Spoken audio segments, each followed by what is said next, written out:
Et la révolution ne s'arrête pas là. Demain, c'est au tour des objets d'être connectés. Un bracelet pour suivre ses performances sportives, un frigidaire qui fait les courses tout seul, ou encore une maison intelligente qui ouvre et ferme les volets, la porte du garage, règle la température, allume et éteint les lumières. C'est un marché en pleine ébullition. Il y aurait déjà 15 milliards d'objets connectés. Il pourrait être 80 milliards en 2020. Alors comment fonctionnent ces objets et sont-ils sûrs? Peuvent-ils être piratés? C'est un aller simple pour un futur déjà très proche, signé Marine Pradel, Alain Henry et Damien Labbé. 18h en banlieue parisienne.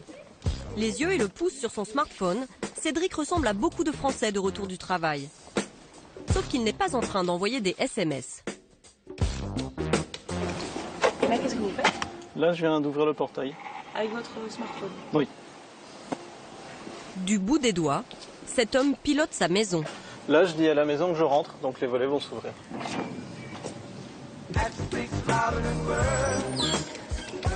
Chez lui, Cédric a relié des dizaines d'objets à Internet. Il les contrôle à distance, grâce à son téléphone. Qu'est-ce que vous pouvez contrôler d'autre à partir de votre téléphone? Alors, à partir du téléphone, il va être possible de contrôler l'intégralité des lumières. Dans toutes les pièces de la maison, des caméras de surveillance, elles aussi connectées. Imaginons que je ne sois pas à la maison. J'ai besoin de vérifier pour une raison ou pour une autre ce qui se passe dans la maison. J'ai un accès direct à l'intégralité des images prises par les caméras de la maison. Les chambres de mes filles, l'entrée, le garage, l'extérieur. Même si vous êtes en vacances au ski? À partir du moment où mon téléphone capte, j'ai accès à la maison. Cédric ne s'est pas contenté de connecter son logement. Il garde en permanence ce petit boîtier dans sa poche. J'utilise un capteur qui va m'afficher le nombre de pas que je fais dans la journée en temps réel et puis un certain nombre d'informations comme l'altitude à laquelle je suis monté virtuellement en fonction du nombre d'étages que je graphie dans la journée, le nombre de kilomètres parcourus, les calories dépensées et qui va me permettre également, grâce à un petit capteur, de prendre mon rythme cardiaque. Au moment d'aller se coucher, il appuie sur Bonne nuit. Tout le pavillon se met en sommeil. Maison, mais aussi santé, électroménager. Des dizaines d'objets connectés sont déjà disponibles en France, comme la fourchette connectée.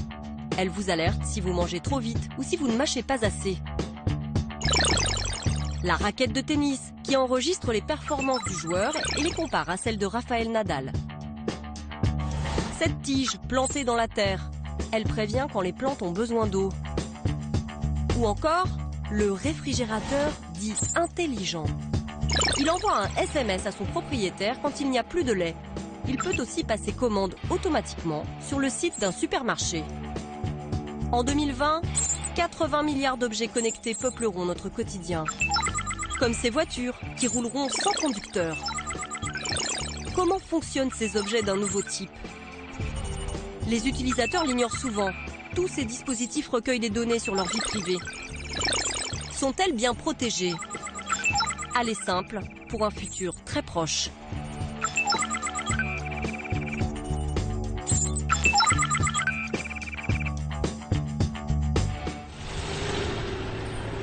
Centre commercial de Rosny-sous-Bois, en région parisienne. Voici une enseigne d'un nouveau genre, un magasin dédié à la vente d'objets connectés. En France, il s'en ouvre un par semaine. Des objets qui intriguent. Delphine Ohana souhaite remplacer son vieux pèse-personne.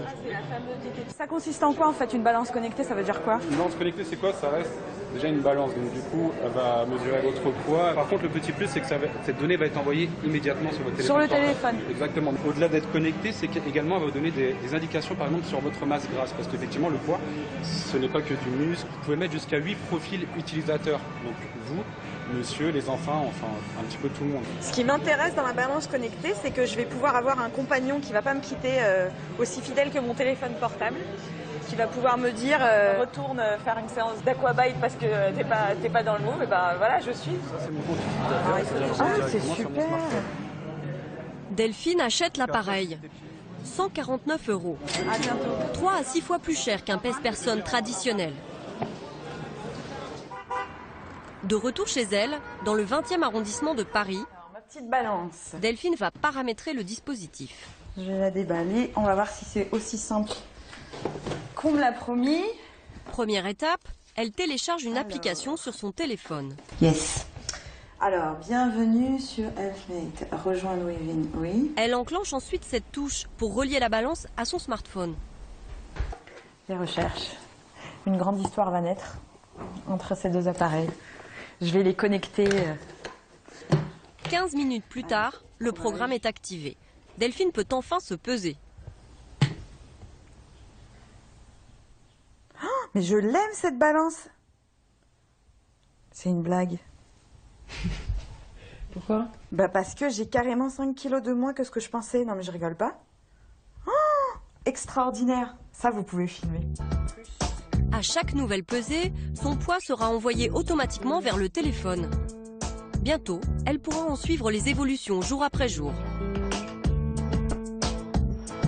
La balance de Delphine a été conçue à Issy-les-Moulineaux, en banlieue parisienne. Cette entreprise, créée il y a 5 ans par Cédric Hutchings, a tout misé sur les objets connectés liés à la santé. Le pèse-personne est le produit phare de la marque. Il s'en est déjà vendu des dizaines de milliers dans le monde. Alors, cette balance est très spéciale et l'une de ses particularités, c'est qu'on retrouve à l'intérieur des composants électroniques qui assurent la transmission sans fil du pèse-personne. C'est ce qui fait sa particularité, c'est qu'il est quelque part bardé d'électronique que vous ne retrouverez pas dans un pèse-personne qui fait que mesurer et afficher le poids, mais qui va permettre d'assurer cette communication. Dans cette publicité, la marque annonce aussi la sortie d'un appareil qui va mesurer la qualité du sommeil. Cet objet que vous avez ici vient se glisser sous le matelas, et donc on oublie complètement, mais qui va donc comprendre précisément si vous vous reposez correctement pendant la nuit. On a continué avec un tensiomètre, il suffit de l'entourer donc autour du bras, de le connecter à son téléphone portable, il marche aussi sans fil, et de relever donc immédiatement ma tension artérielle. Au poignet de Cédric, un boîtier connecté lui aussi. Ici, tous les employés sont encouragés à en porter un. Il mesure l'activité physique, les déplacements. Des informations a priori personnelles, pourtant affichées en temps réel, aux yeux de tous, au milieu des bureaux. Cela ne semble déranger personne. Pour le patron, ce n'est rien d'autre qu'un signe de la motivation de l'équipe. On verra d'ici quelques années un objet, une pèse-personne non connectée en se demandant mais à quoi ça pouvait servir si ça ne fabrique pas mes courbes de poids ou si mon médecin ne peut pas avoir accès à ma prise de tension artérielle que je prends chez moi. Cédric Hutchings vante une révolution technologique. D'autres s'inquiètent de la vulnérabilité des objets connectés. À la différence des ordinateurs, ils ne sont pas protégés par un antivirus. Ils peuvent être la cible de cyberattaques. En janvier dernier, 100 000 objets connectés, dont des téléviseurs, des consoles de jeux vidéo et même des réfrigérateurs, ont été piratés. Utilisés pour lancer une attaque massive et envoyer plus de 750 000 courriers électroniques frauduleux. Des spams. Il y a plus inquiétant.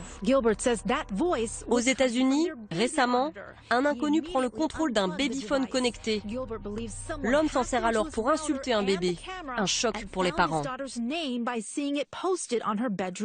Il lui disait « Lève-toi, Addison, espèce de petite... » Les objets connectés sont-ils si vulnérables? Nous décidons de nous livrer à une expérience. Nous faisons appel à un spécialiste informatique pour tester la maison connectée de Cédric, avec son accord. L'expert commence par créer un réseau Wi-Fi parallèle. Puis il trompe le smartphone de Cédric pour que celui-ci se connecte sur ce faux réseau. En 30 minutes, il parvient à intercepter toutes les communications entre Cédric et sa maison. Donc là, j'ai pu récupérer toutes les informations que l'application envoie pour faire une action sur la maison. Par exemple, fermer un volet, allumer la lumière, etc. Cuisine, garage, chambre. Il peut maintenant espionner l'activité à l'intérieur de la maison. Donc on a un des détecteurs de mouvement qui est installé dans la maison. Donc on a sa localisation et ainsi que son état. Donc ici à faux, donc ça veut dire qu'il n'y a pas de mouvement dans cette pièce-là actuellement. Donc potentiellement, ça veut dire qu'on peut savoir s'il y a quelqu'un dans la pièce ou pas. Tout à fait, oui. Ça ne fait pas craindre des risques, par exemple, de cambriolage. Pour moi, l'aspect maison connectée ou domotique, c'est un confort. Ça va être un confort de vie, En face, je sais qu'il y a des contreparties, je sais qu'il y a un certain nombre de failles qui existent. Par contre, je pense qu'il faut être très vigilant sur la manière dont on connecte sa maison à Internet, puisque visiblement la faille vient de la manière dont elle se connecte. L'expert réussit à surveiller l'installation, mais il ne peut pas aller plus loin. Cédric a su sécuriser son réseau. C'est loin d'être le cas pour la majorité des amateurs d'objets connectés. Récupérer leurs données, les publier, est devenu un jeu pour les pirates informatiques. Le spécialiste nous montre un site étonnant. Accessible à tous, il répertorie des milliers d'objets connectés à travers le monde. Il choisit la maison d'un certain Alex, situé en région parisienne. Là, on voit tous les scénarios que la personne en question a programmés dans sa maison. Donc tout ce qui est, on peut dire, des tâches planifiées qui s'exécutent chaque jour. Par exemple, allumer la lumière le matin, allumer le chauffage avant de rentrer le soir, des choses comme ça. Donc on peut en déduire toutes ces habitudes. Par exemple, là, on peut voir que la personne revient à 8 heures parce qu'elle a programmé d'allumer le chauffage à 7 heures, par exemple. D'après l'expert, le site permettrait d'aller encore plus loin. N'importe qui pourrait prendre le contrôle de ces objets. On peut par exemple éteindre la lumière ou allumer la lumière en pleine nuit, ouvrir les volets. J'ai vu aussi l'alarme, je crois, quelque part. Non, il y a une alarme intégrée. Ouais, sirène virtuelle ouais. Peut peut-être potentiellement la faire sonner, je ne sais pas.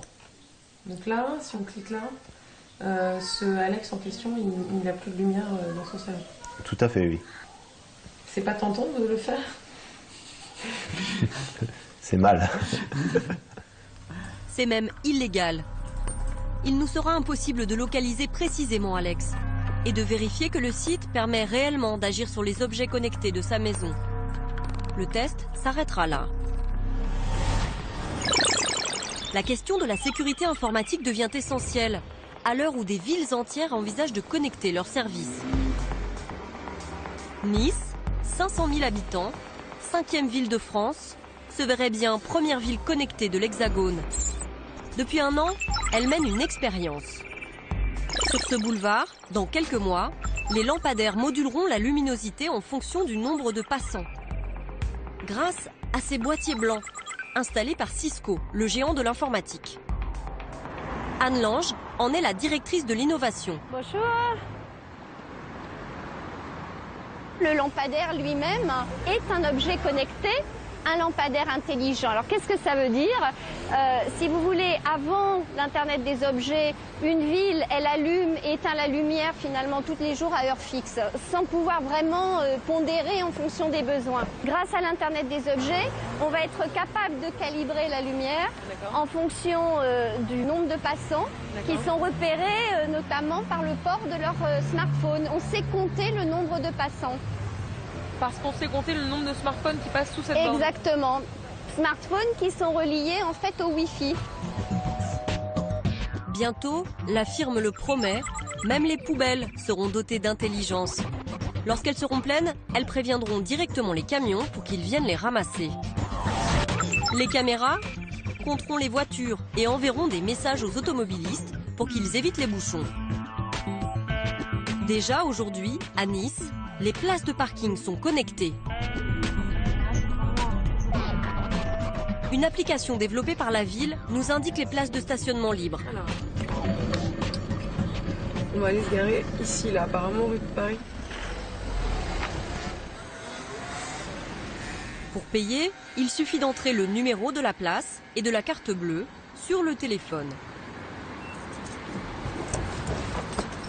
Le stationnement connecté est-il bien sécurisé? Un spécialiste en informatique niçois va tenter de répondre à cette question. Prudent, il préfère garder l'anonymat. Pour cela, il place son ordinateur entre le téléphone et le serveur et intercepte toutes les communications qu'ils s'échangent. Première faille, ces informations ne sont pas cryptées. Elles sont lisibles par tout le monde. Nous faisons le test avec notre propre téléphone. L'expert va nous pirater. Alors que nous réglons notre stationnement, il récupère instantanément toutes les informations, comme notre numéro de téléphone, mais aussi le code secret de l'application qui permet de payer. Dans un second temps, il se fait passer pour l'application de la ville connectée. Deuxième faille, le serveur ne demande pas de certificat d'authentification. À aucun moment, il ne vérifie qu'il s'agit bien de l'application et non d'une personne malveillante. Donc ici, on va simuler le paiement de l'utilisateur pour la place de parking. Donc là, on envoie la requête. Quelques secondes plus tard, il parvient à régler son parking. Et donc là, on a un retour, on voit ici un retour du serveur. Ici, on retrouve la plaque d'immatriculation du véhicule, la date de fin de validité du ticket de parking. Donc tout est OK, donc le paiement est bien passé. Il a réussi à débiter le montant de 2 tickets de parking de notre compte bancaire sans jamais avoir eu notre carte bleue en main. Les montants sont faibles. L'opération doit être effectuée dans un rayon de 200 mètres de l'objet connecté. Le piratage reste limité. Mais selon ce spécialiste, cette expérience met en évidence des risques bien plus sérieux. Ça peut poser de gros problèmes, surtout de sécurité. Si c'est par exemple, ça pourrait être très bien des caméras ou des choses comme ça où les remontées d'informations pourraient être interrompues. Donc, par exemple, on peut mettre une caméra hors service, ne serait-ce que quelques minutes, si elle est connectée en Wi-Fi. La preuve par l'exemple. En 30 minutes, à l'aide d'un ordinateur portable et d'une connexion Internet, il affirme pouvoir couper toutes les communications Wi-Fi des lampadaires connectés du boulevard. C'est facile de hacker un système connecté comme ça? Quel que soit le niveau de protection utilisé par le Wi-Fi, c'est plus facile vu que le Wi-Fi est accessible à tout le monde. Les ondes sont partout, elles ne s'arrêtent pas à un mur ou ce n'est pas délimité, donc c'est forcément plus hackable.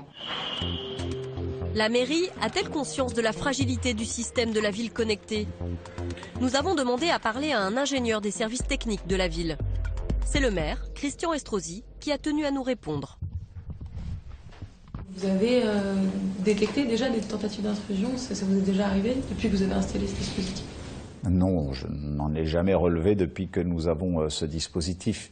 Et bien évidemment, si nous avions trouvé la moindre fragilité, mais l'expérience nous a démontré, parce que nous avons fait des tests, que là où jusqu'à présent toute ville de France pourrait se retrouver très facilement dans le noir, très facilement, désormais, au contraire, nous serons beaucoup plus sécurisés que nous ne l'étions par le passé. Je voulais vous montrer juste quelque chose. Moi, j'ai posé la question à un expert informatique. Je lui ai demandé de regarder un petit peu le système comme c'était fait. Il a regardé. Ici, on retrouve la plaque d'immatriculation du véhicule, la date de fin de validité du ticket de parking.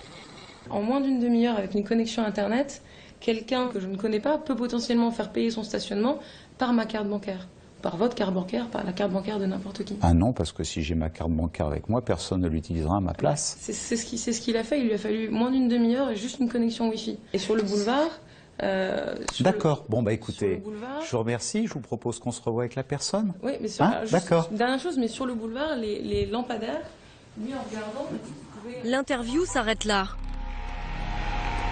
10 jours plus tard, la ville de Nice ainsi que Cisco, l'entreprise informatique responsable du système, nous enverront cet email indiquant qu'un audit de sécurité a été effectué et qu'aucune faille n'a été constatée ni avant ni après notre passage.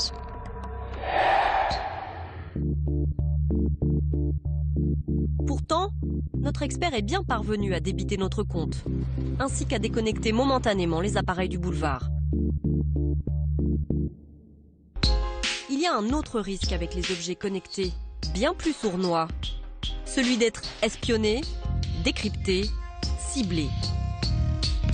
Aujourd'hui, l'objet connecté le plus vendu, c'est la télévision. Vous ne le savez peut-être pas, mais là, de l'autre côté de l'écran, vous nous regardez peut-être sur un poste connecté. Près de la moitié des téléviseurs vendus aujourd'hui sont reliés à Internet. Prix moyen, 700 €. C'est un téléviseur de base, hein, c'est vraiment pour regarder la télé. Et en plus, on a donc cette possibilité de se connecter à Internet. C'est un confort en fait pour l'acheteur. Il n'a pas besoin de se lever de son canapé pour aller chercher sa tablette ou son PC portable, le temps de l'allumer, etc. Là, juste d'une simple touche, il se connecte à Internet, il a ses applications comme sur son PC ou sa tablette. Et du coup, la télévision, quand moi je m'en sers, elle garde des informations sur moi comme mon ordinateur? Non, quand vous faites une recherche sur Google, c'est vraiment c'est bloqué. Selon ce vendeur, les télévisions connectées ne récolteraient pas d'informations sur les utilisateurs. Pourtant, un homme affirme aujourd'hui que ces écrans nous espionnent.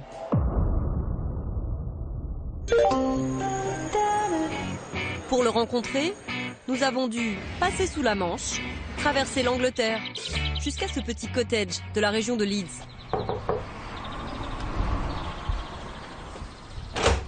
Bonjour, je suis Jason. Jason Huntley a été le premier à faire une découverte étonnante. C'était en novembre dernier. Il venait de s'acheter un téléviseur connecté de la marque LG. Le premier truc qui m'a intrigué, c'est ici. Il y avait des pubs sur l'écran d'accueil, ce qui est inhabituel. Je n'avais jamais vu ça avant sur aucune des télévisions LG que j'avais eues. Ni même sur aucune télévision d'ailleurs. On s'est dit que c'était étrange que sur une télé aussi chère, que vous payez potentiellement plusieurs milliers d'euros, qu'ils aient choisi de mettre de la pub sur le menu et de faire quelques centimes de plus sur chaque téléviseur vendu. Ça n'avait pas de sens. Donc j'ai décidé de connecter ma télé sur mon ordinateur, celui que vous voyez là. D'ailleurs, il enregistre le trafic maintenant. Jason fait partie de ces personnes qui savent lire et traduire ce genre de lignes de code. Je me suis rendu compte que la télévision envoyait des informations sur quelle chaîne était regardée en temps réel. À chaque fois que j'appuyais sur un bouton de la télécommande pour changer de chaîne, cette information remontait instantanément vers le serveur d'LG, en disant « vous regardez maintenant la BBC Two ou la chaîne d'histoire ou ce genre d'infos ». Il y a plus troublant. Un jour, Jason décide de regarder un film de famille stocké sur un disque dur externe. Il le branche sur sa télévision. Et là, surprise. Au milieu du flux d'infos qui était renvoyé sur le serveur d'LG, il y avait des infos sur le contenu d'un disque dur externe que j'avais branché sur la télé. Et notamment la vidéo que j'avais fait avec les enfants pour Noël. Ça aussi, ça partait sur le serveur d'LG. C'était vraiment choquant. Ici, on le voit, Emma et Simon en famille. Emma, Simon, des données privées captées par le fabricant via le téléviseur. Quel usage la société LG peut-elle faire des informations qu'elle recueille sur les téléspectateurs? Nous nous sommes procuré une vidéo produite par l'entreprise. Dans ce film promotionnel, LG s'adresse à des partenaires commerciaux. La publicité ciblée dont vous avez toujours rêvé, LG la transforme en réalité. Le système de publicité intelligente LG analyse les programmes préférés des téléspectateurs, leur comportement en ligne, leurs recherches sur Internet et d'autres informations encore pour proposer des publicités adaptées et cibler les téléspectateurs. Par exemple, notre système vous permettra de proposer des costumes très chics aux hommes ou des cosmétiques dernier cri et des parfums aux femmes.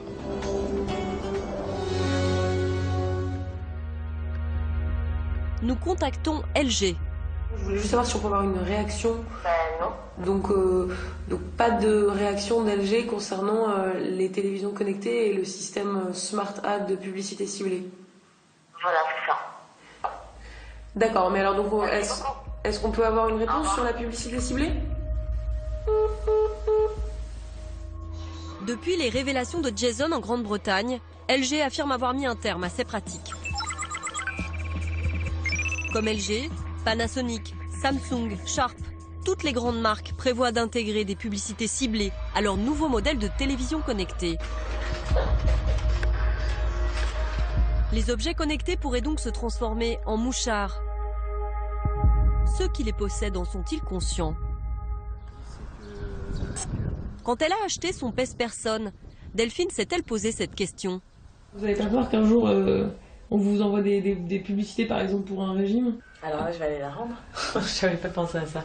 Je sais pas. J'espère pas. J'espère que je peux lui faire confiance aussi bien pour me donner mon poids que pour garder confidentielles ces données.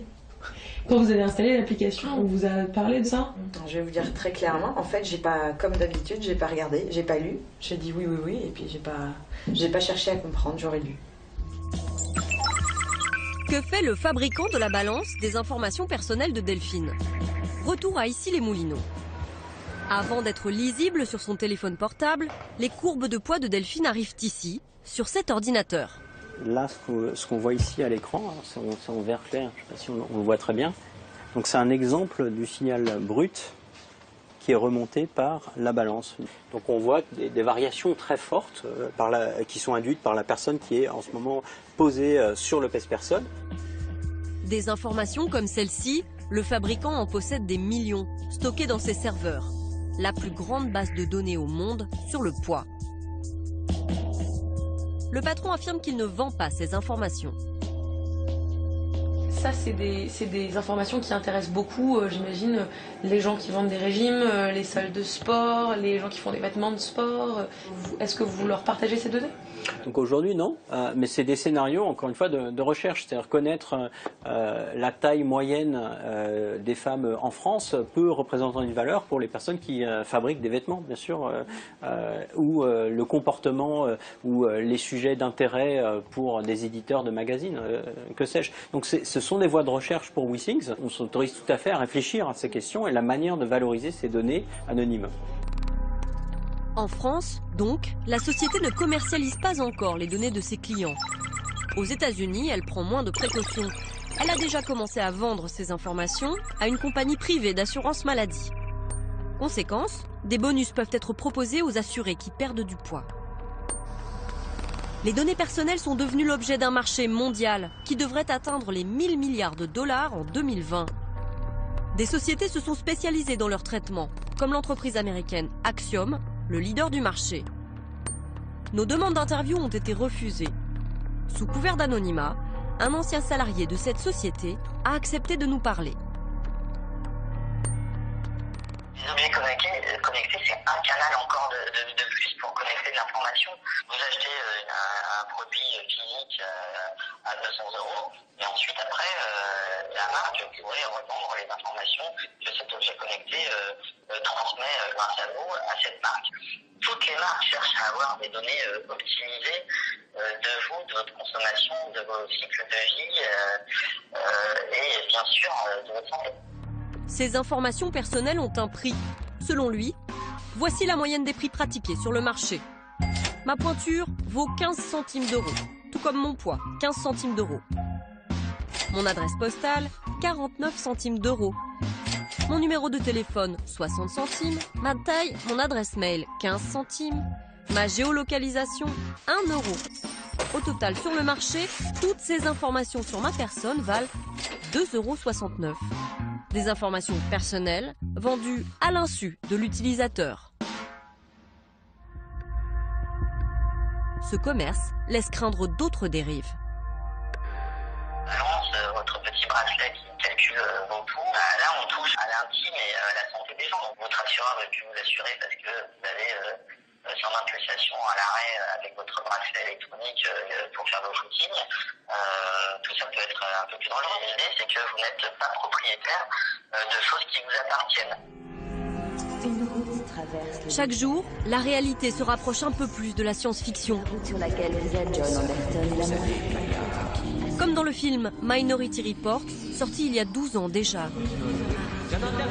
Steven Spielberg imaginait des individus identifiés instantanément, interpellés par leur nom dans des publicités en 3D. Ciblage publicitaire, piratage, ces risques, certains préfèrent aujourd'hui les ignorer. Ils ne voient dans les objets connectés que le signe d'une nouvelle ère, celle du contrôle absolu. Aux États-Unis, à Boston, Panos, jeune cadre dynamique, est un adepte du mouvement Quantified Self. Comprenez, la mesure de soi. Vous voyez ce petit boîtier là sur ma chaussure. Il est connecté à une application sur mon téléphone. Il y a le temps, la distance, les calories brûlées, il y a votre rythme cardiaque et puis il y a votre pourcentage de progression. Que lui apportent toutes ces informations ? Cela me permet d'analyser mes performances et de voir si je m'améliore. Et vous savez, je pense qu'il y a juste quelque chose qui nous est propre à nous, les êtres humains. On veut savoir comment on va, on veut pouvoir se mesurer, voir si on s'améliore avec le temps et se fixer des objectifs. Panos va encore plus loin. Il se mesure de l'intérieur. Tous les mois, il prélève un échantillon de son sang, l'envoie par la poste à un laboratoire connecté et reçoit ses analyses très précises directement sur une application. Donc là, je rentre dans mon compte sur Inside Tracker et vous voyez, je reçois un certain nombre d'informations sur ce qu'il y a dans mon sang.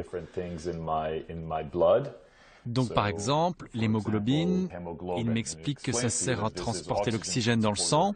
Ils me disent d'incorporer plus de légumes verts, plus d'asperges, plus de céréales complètes dans mon alimentation pour améliorer ma santé. En fonction des résultats d'analyse, l'application lui suggère des menus. Donc là, je prépare mon petit déjeuner. C'est mon petit déjeuner du dimanche.